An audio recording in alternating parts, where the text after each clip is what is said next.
Hey there, Yankees Nation! Welcome back to the channel where we break down everything happening in the world of our beloved Bronx Bombers. Today's update is packed with emotion, drama, and high-stakes baseball, the kind of stuff that makes you love this sport even more. So buckle up because we've got three major stories to dive into, starting with an explosive showdown that ended with our manager getting ejected in spectacular fashion. Picture this, a tense battle at T-Mobile Park. The Yankees going toe-to-toe with the Seattle Mariners in what was already shaping up to be a nail-biter. The game had stretched into extra innings, each pitch raising heart rates, each play met with roars from the crowd. And then, in the bottom of the ninth, with the score deadlocked and tension so thick you could slice it with a knife, it happened, Designated hitter stepped up to the plate with a runner perched on second base, representing the go-ahead run. The count was 1 ball and 2 strikes, every pitch carrying the weight of the game.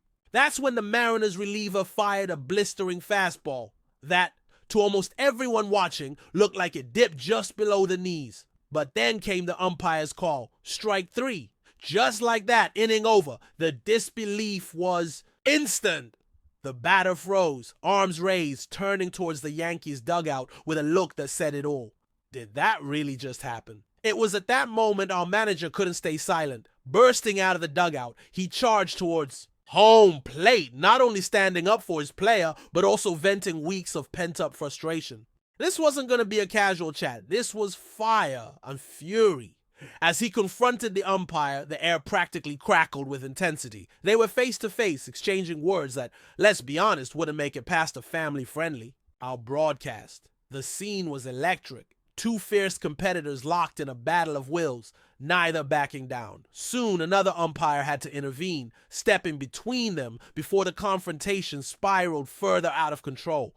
But the damage was done. Without hesitation, the first umpire gave the signal. The manager was ejected from the game. That marked his second ejection of the season, adding to his career total of 41. A number that places him among the most passionate and fiery managers currently active in the league. In the post-game press conference, emotion still simmering. Beneath the surface, our manager made it clear that his outburst was all about protecting his player. He emphasized how unusual it was to see that kind of reaction from the designated hitter, underlining how blown the call must have been. You don't see JD respond like that very often, he said, his voice still carrying the weight of the moment. His main goal had been to keep his player in the game, believing that the ejection was unnecessary and that such a critical moment demanded a better standard of officiating. Despite the ejection and the emotional roller coaster, the Yankees managed to claw their way back into the game, tying it up in the ninth thanks to a fielder's choice and a crucial defensive error by Seattle. But the extra innings proved to be the breaking point.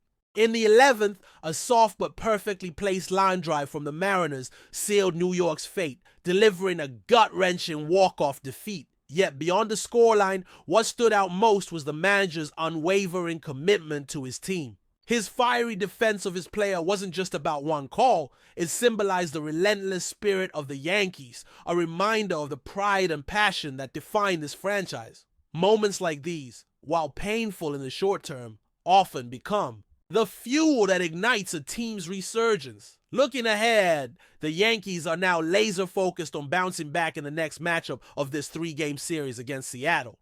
They'll be sending a reliable right-hander to the mound, a pitcher who's currently holding a record of 2 wins and 2 losses with an earned run average sitting at 4.75. His mission to outduel Seattle's ace, who's coming in with a 3-3 record and an ERA of 3.95. It's going to be a battle of precision and endurance, with every pitch having the potential to swing momentum.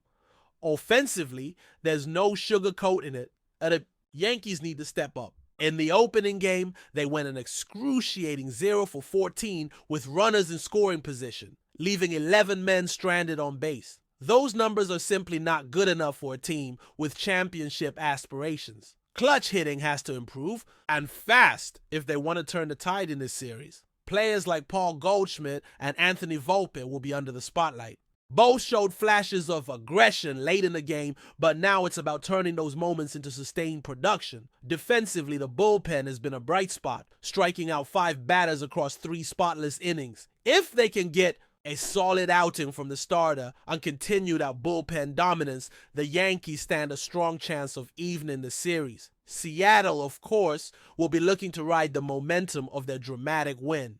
Their pitching staff knows the blueprint. Keep the Yankees' bats quiet and capitalize on mistakes. The challenge is set, and for fans, this upcoming game is absolutely must-watch material. But that's not all for today's Yankees update. There's also big news regarding roster moves. In a bid to strengthen their pitching depth, the Yankees have signed a veteran right-hander to a minor league contract. This player has been out of major league action for nearly 2 years, sidelined by a serious injury, but now he's ready to mount a comeback. His journey back to the mound is nothing short of inspiring. The last time he pitched in the majors was back in July of 2023, before suffering a debilitating injury that cut his season short. The following year was a whirlwind, with 2 trades sending him from one team to another, only for his comeback to be derailed again by a severe elbow injury that required surgery in March of 2024. That procedure kept him off the field for the entire season,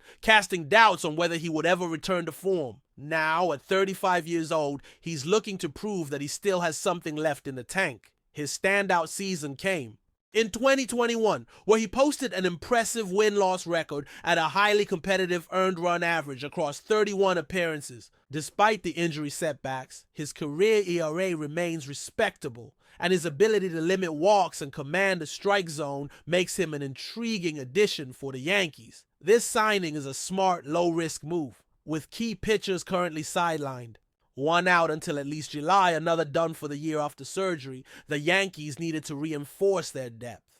If this veteran can recapture even a fraction of his 2021 form, he could become a valuable asset as the season progresses. For now, he'll report to the minor leagues, working his way back with the goal of contributing to the big league club when called upon. Injuries have been a constant challenge this season, and unfortunately, the bad luck doesn't stop there. Just recently, a key utility player suffered a devastating ankle injury during a thrilling win. In a heart-stopping play at the plate, he attempted to score the go-ahead run, only to twist his ankle awkwardly while avoiding a tag.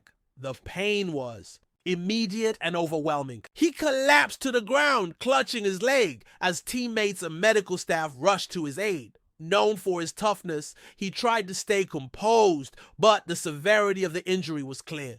He had to be carted off the field and taken to a nearby hospital for further evaluation. The team rallied around him, with several players visiting him later that evening to offer support. Despite the setback, he maintained a positive attitude, smiling through the pain and lifting the spirits of everyone around him. He was flown back to New York on a private jet for more extensive medical examinations. Early reports suggest he could be facing a lengthy recovery, with surgery being a strong possibility. If that happens, his season might be over, a crushing blow for both the player and the team. In response, the Yankees wasted no time making roster adjustments. The injured player was placed on the 10-day injured list, and in his place, DJ LeMahieu was activated. LeMahieu is expected to take over at second base, while Jazz Chisholm Jr. recovers from his own oblique injury.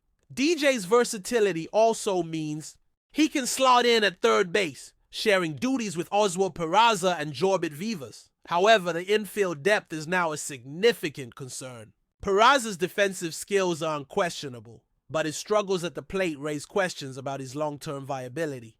LeMahieu, though reliable, has been hampered by age and recent injury issues. Vivas brings talent but lacks the defensive polish to handle third base consistently.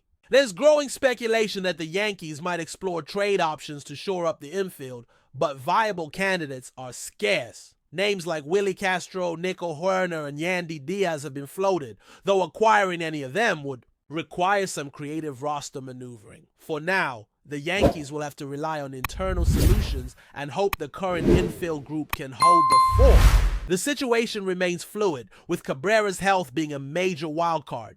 But before we continue, please remember to join our channel and give this video a like. Your support allows us to keep bringing you the latest news about the New York, Yankees, feel free to share your thoughts on the news in the comments. In a surprising and candid statement that sent shockwaves through the Yankees fan base and the broader MLB community, New York Yankees manager Aaron Boone made it clear that catcher Austin Wells is no longer in his plans. The announcement, made following the Yankees' most recent outing, adds fuel to ongoing speculation about the team's long-term strategy and direction as they continue to struggle with inconsistency both at the plate and behind it. Boone, known for typically measured and diplomatic responses, did not mince words this time. "I don't want Austin Wells on his team anymore," he said when questioned about the catcher's role moving forward. While he didn't elaborate on the exact reasons for the decision, his tone left little doubt that the move is permanent. Austin Wells, once viewed as a key part of the Yankees' future behind the plate, has had a rocky transition into the majors. Drafted in the first round in 2020 with high expectations thanks to his offensive upside and left-handed power bat, Wells has struggled to find his footing. His batting average remains underwhelming, and questions about his defensive capabilities, particularly his arm and game calling, have persisted. Boone's comment might reflect a growing frustration with the team's overall performance, especially in the catching department. With the Yankees battling to stay competitive in a tightly contested AL East, every decision carries weight, and removing Wells from the roster suggests Boone and the front office may be looking for more reliable options, possibly both offensively and defensively. There's also speculation that internal dynamics may have played a role. Though there is no official confirmation, sources close to the team hint at possible disagreements between Boone and Wells about preparation and communication, further complicating their working relationship. The Yankees have yet to release an official statement regarding Boone's remarks or any roster changes. However, if the manager's words are any indication, Austin Wells' time in pinstripes could be coming to an abrupt end. The team now faces the challenge of either reintegrating a young talent into a difficult situation or finding a new direction behind the plate. That's it for this update. If you enjoyed the video and want to keep receiving exclusive news about the New York Yankees, please subscribe to our channel and give us a like. We always appreciate your comments and opinions. See you in the next video.